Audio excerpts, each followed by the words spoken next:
پودوں میں ریسپائریشن ان پلانٹس۔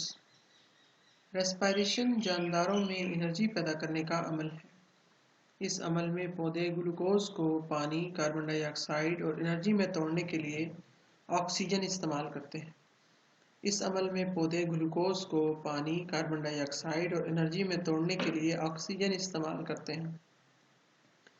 درج ذیل مساوات ریسپائریشن کے عمل کی وضاحت کرتی ہے۔ گلوکوز پلس آکسیجن، کاربن ڈائی آکسائیڈ پلس پانی پلس انرجی۔ پودوں میں گیسوں کا تبادلہ پتوں میں موجود سٹومیٹا کے ذریعے ہوتا ہے۔ پودوں میں گیسوں کا تبادلہ پتوں میں موجود سٹومیٹا کے ذریعے ہوتا ہے۔ گیسوں کا یہ تبادلہ دو مراحل میں ہوتا ہے۔ یہ مراحل ریسپائریشن اور فوٹوسنتھسس ہیں۔ دن کے دوران پودے فوٹوسنتھسس کے ذریعے گلوکوز اور آکسیجن پیدا کرتے ہیں۔ دن کے دوران پودے فوٹوسنتھسس کے ذریعے گلوکوز اور آکسیجن پیدا کرتے ہیں۔ وہ گلوکوز اور آکسیجن ریسپائریشن میں استعمال کرتے ہیں، جبکہ اس ریسپائریشن کے عمل میں کاربن ڈائی آکسائیڈ اور پانی پیدا ہوتے ہیں۔ یہ دونوں فوٹوسنتھسس میں استعمال ہو جاتے ہیں۔ رات کے وقت فوٹوسنتھسس کا عمل رک جاتا ہے، لیکن ریسپائریشن ایک مسلسل عمل ہے۔ پودے رات کو ہوا سے آکسیجن لیتے ہیں، جبکہ ریسپائریشن میں کاربن ڈائی آکسائیڈ اور پانی خارج کرتے ہیں۔ تو پتہ چلا فوٹوسنتھسس کا عمل دن کے دوران سورج کی روشنی میں ہوتا ہے اور گلوکوز اور آکسیجن پیدا ہوتی ہے، اور وہ گلوکوز اور آکسیجن ریسپائریشن میں استعمال ہوتی ہے اور ریسپائریشن کے عمل کے دوران کاربن ڈائی آکسائیڈ اور پانی بنتے ہیں۔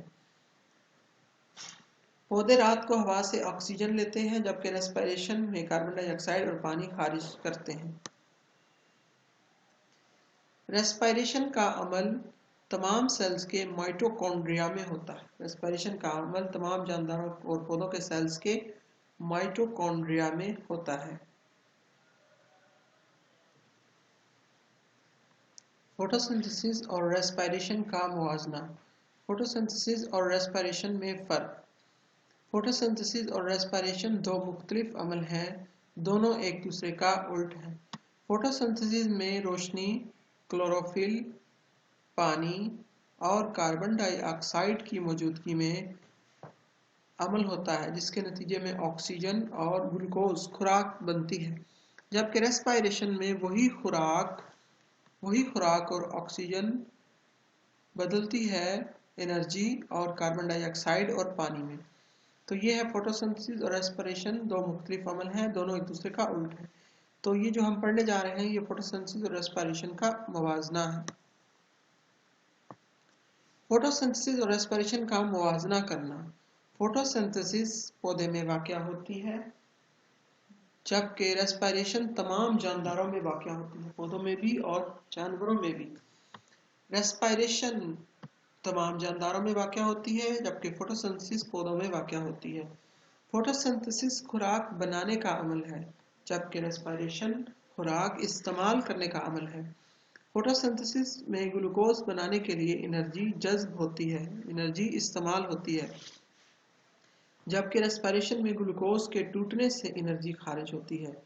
فوٹوسنتھسس کا عمل اس مساوات سے بیان کیا جا سکتا ہے: کاربن ڈائی آکسائیڈ، ہوا میں موجود کاربن ڈائی آکسائیڈ، پانی، روشنی اور کلوروفل جو کہ پتے میں پایا جاتا ہے کی موجودگی میں گلوکوز اور آکسیجن بنتے ہیں، جبکہ ریسپائریشن میں جو فوٹوسنتھسس میں گلوکوز اور آکسیجن بنتی ہے، اس سے انرجی حاصل کی جاتی ہے اور کاربن ڈائی آکسائیڈ اور پانی بنتے ہیں۔